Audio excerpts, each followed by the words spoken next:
Friends, we just got a nightmare scenario being leaked to us from Poland. They just foiled a large-scale cyber attack on their water treatment plants in a major city in Poland. They aren't releasing the city, but this really just is going to show how nobody is going to really be safe when World War III comes. And in fact, we already are in World War III. Friends, we are in a full all-out war between whole civilizations, and if we're not careful, friends, we might think that we are at peace when in fact we are being attacked on multiple fronts already, and it's only going to get worse. All right, friends, we're going to be talking about how World War III is going to be unfolding further. We have the obvious confrontations over in Eastern Europe, also Taiwan, and we have other places on the map where armed conflicts are going on and will continue to go on. But we're going to talk about what this is going to look like for you on the home front. How can these countries reach around the world and touch you at home? Because that's where we really need to be talking. If you're going to be a soldier and you're going to go fight in World War III, that's going to be a scary reality. But the fact is that nobody is going to be safe from this. With everyone these days, everyone is on the front lines. And we're going to talk about that. It's going to be unlike anything you've ever seen before, anything you've read in a history book. Warfare has adapted so rapidly that we have not even seen wide-scale implementation of the military tactics and strategies that have been developed. War has changed so much since World War II and have not been fully implemented even in conflicts like the Vietnam or the War on Terror. But we see that they've been partially implemented. And as we go into World War III, we're going to see something absolutely new. It's going to be scary, it's going to be fast, and it's going to be worldwide. All right, friends, let's get into this. We're going to talk about this issue over in Poland, and we're also going to be talking about how that really fits into the global conflict at large. Welcome to the Poplar Report. I'm Steve Poplar. I'm an accountant by trade. If you haven't been here before, make sure you hit that subscribe button and make sure you hit the like button if you enjoy content like this. All right, what's going on in Poland? Well, Deputy Prime Minister Krzysztof Gawkowski said on Thursday that a cyber war with Russia was ongoing, but that they foiled a cyber attack against water and sewage systems of a large city. That's the quote, large city. At the last minute, we managed to ensure that when the attack began, our security services found out about it and we shut everything down. We managed to mitigate it. So in other words, they were attacked, they were hacked, they had their systems compromised, the attack was underway, and they were able to unplug their machines. A very radical tactic. Gawkowski says, told the web portal OneNet, speaking of the attack which took place on Wednesday, yesterday it was possible to end up in a situation in which one of our larger cities would have been left without water. He added, refusing to name the city in question in order to not stir up people's emotions. So you can see that a cyber attack almost took out the water system of a major Polish city. Now, if you knock out the water system of a major city, that's going to be awfully hard to mitigate. You're going to have a lot of people that suddenly need water, and there just aren't enough water tankers for that. How do you get enough water for 1 million or 2 million people into a city rapidly? Is that even possible? I don't know. But you would certainly be getting a lot of people really, really thirsty. And this is really getting back to this. World War II, we saw that the United States, the UK, and allies did everything they could to reach out and to touch the German population at large, their factories, their homes,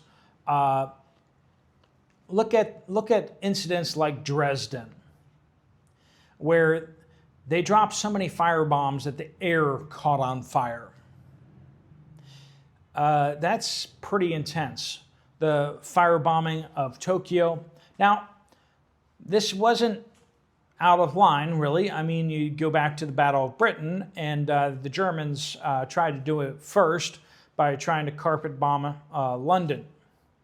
The only reason that the damages were not as catastrophic to the British public was partially because they sent a lot of the people out of the city to go live in the countryside, but also there were some things that the Allies did to implement. Basically, the Germans used radio transmitters to guide the bombers in to London, and well, the British found out about it, and so they figured out how it was working, and they actually managed to spoof some of these radio transmissions. So they were sending out a beam of radio waves that the bombers would follow, and then they would intersect with another line of radio waves, and then when they hit that second line that they intersected with it, that was their instructions to, okay, drop your payload here. Well, the British were like, okay, well, why don't we just hit them with another signal while they're still either over the open water or while they're over uninhabited countryside. They think they did their mission, but they ended up dropping their payloads outside the city. And so there was a lot of that happening on there. The brave pilots of the British Air Force, as well as American pilots that participated in that battle as well. The heroic efforts. But basically, Germany was trying to carpet bomb the UK. The Japanese carpet bombed cities in China and Korea. So, you know, it was going both ways. But what I'm saying is that they were trying to reach out and impact the populations of the enemy countries. This was something that was, when they're at war, it's like you just need to take the other guys out as best you can. Now, fast forward a lot of years later, 80 years later, we are sitting here and we're discussing World War III. And the idea that in World War III, we're going to be like, oh, well, let's not actually attack the other country's citizens, I think is really, really far-fetched. The idea that they're not going to do that, maybe not in the opening stages, okay, maybe not in the first couple weeks of the war, but after a little bit, you're absolutely going to be going after each other. And I think most probably we're going to be seeing the countries going after each other's citizens in the opening hours of World War III when it goes to a hot war conflict. And in fact, we're already seeing it right now. We have this attack over in Poland. We have had water systems attacked inside the United States already. We continue to see cyber attacks against infrastructure.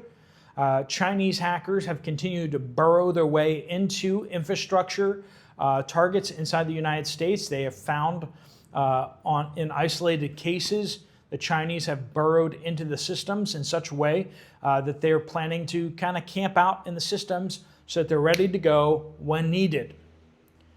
And to think that the United States isn't doing the exact same thing to China, exact same thing to Russia, we are prepared to launch massive, crippling cyber attacks on these countries. We did launch a massive, crippling cyber attack on Iran and their centrifuges and such. Also, potentially, we did that against their power grid at certain points as well. These other countries are planning on doing the exact same thing to the United States.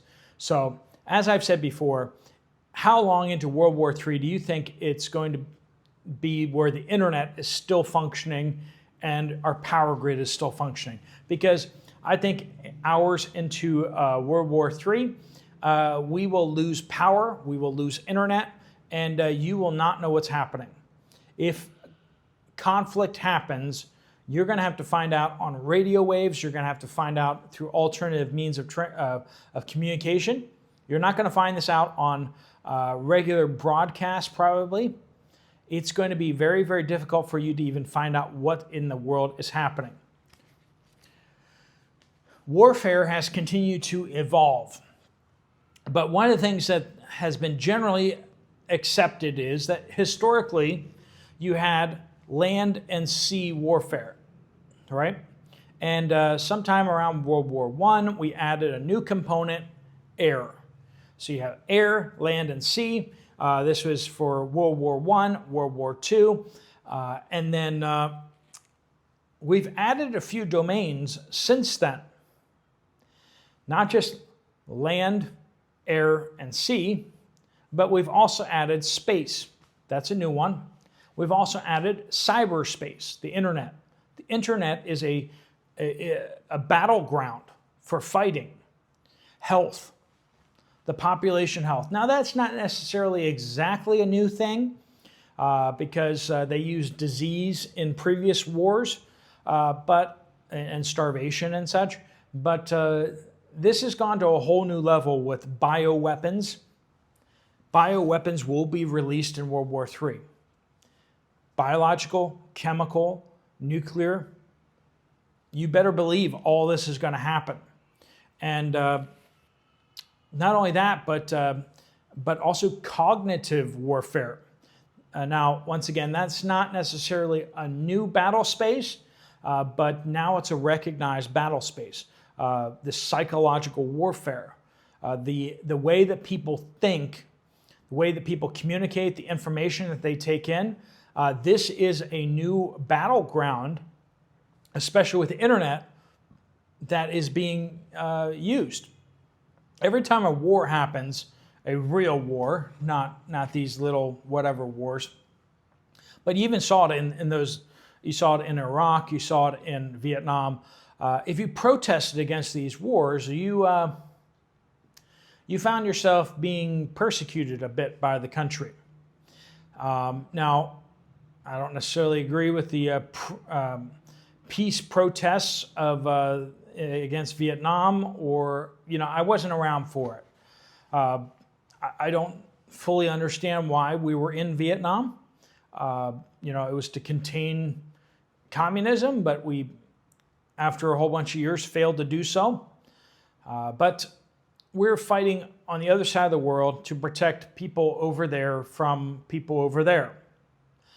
Anyway, but you can't argue with the fact that the protesters did find themselves persecuted by the U.S. government. Now, when we have a real war, like a world war, protesting against the war is, that becomes treason really fast. Even Mahatma Gandhi was arrested and placed under house arrest for speaking peace during World War II. It was only after World War II that he was released and was able to resume his drive for Indian independence from the British Empire. So protesting during a war is just, you're aiding and abetting the enemy. That's how they view it, because cognitive warfare, the psychological conflict is as real as the people on the ground using their boomsticks, right? Just like the ships out there with their battleships and such. Those are real battles, but so are the psychological cyber warfare and space operations out there. So we have all these conflicts that are happening, and my point is that you get impacted by the cyber warfare. You get impacted by the cognitive warfare. And honestly, you get impacted by the space conflict that's going to happen too. We can reach around the world and touch the citizens of Russia. We can reach around the world and touch the citizens of China through cyber attacks, through missiles that can go around the world. We can do things to those population centers around the world with kind of impunity. They can't really stop us from doing it. And the reverse is also true. China has enough people here in the United States. We have millions of Chinese citizens that are currently inside the United States. They are card-carrying citizens, and in a lot of cases, card-carrying members of the Communist Party over there that are inside the United States. And that's a scary thought because they've already sworn their loyalty to China. What happens if we get into a shooting war with China? Where's their loyalty going to lie? Well, they're going to be told by the Chinese Communist Party that they ought to do whatever they can to damage the U.S. infrastructure and to attack the U.S. at large. And a lot of them, how many? 15%, 20%? I don't know. But a lot of them are going to do their duty to their motherland. And it's not to say all of them will, but we have a large Chinese army here on U.S. soil. So what is going to really happen? Is World War III really going to be a snap, like a lot of people say? Oh, well, the United States could crush China. No, we couldn't. We're using all of our economic weapons against Russia right now, and it has backfired spectacularly. Russia is growing their economy while the United States is actually declining our economy. Our economy is actually shrinking in the United States. And you say, Steve, our GDP is great. Friends, our GDP is only growing because we're borrowing more money and spending more money in the U.S. government. If you look at the GDP growth, compare it to how much extra we're spending in the United States government, that percentage is roughly the same. And the deficit spending of the federal government compared to the actual growth in GDP, about the same. And you look at the rest of the GDP and you see it's just massive government spending. If you look at the private sector, you see that S&P 500 companies are actually making less profit now than they were back in 2008. Yes, I said 2008. If you take all the S&P 500 companies, while the S&P 500 companies are worth way more in stock price, they're making less money than they did before. Now, if you can explain that to me without just telling me stupid things like the stock market always goes up, be my guest. But how can we be making less money and yet the companies are worth more money? It's stupid. It's dumb. And all it really takes is other countries like Europe and other countries around the world to just make it so that U.S. companies can't keep selling their Facebook ads, their Google ads.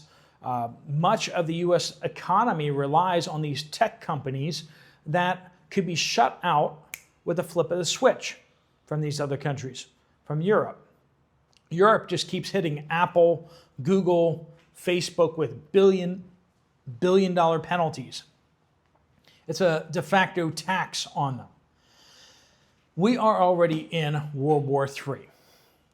There's already troops on the ground shooting at each other. There's already proxy wars burning. There's already cyber warfare happening on both sides. There's conflict in space. There's conflict on land. There's conflict on the sea. Two Chinese ships collided because they were trying to ram a Filipino Coast Guard vessel. There's conflicts at sea. It's already happening.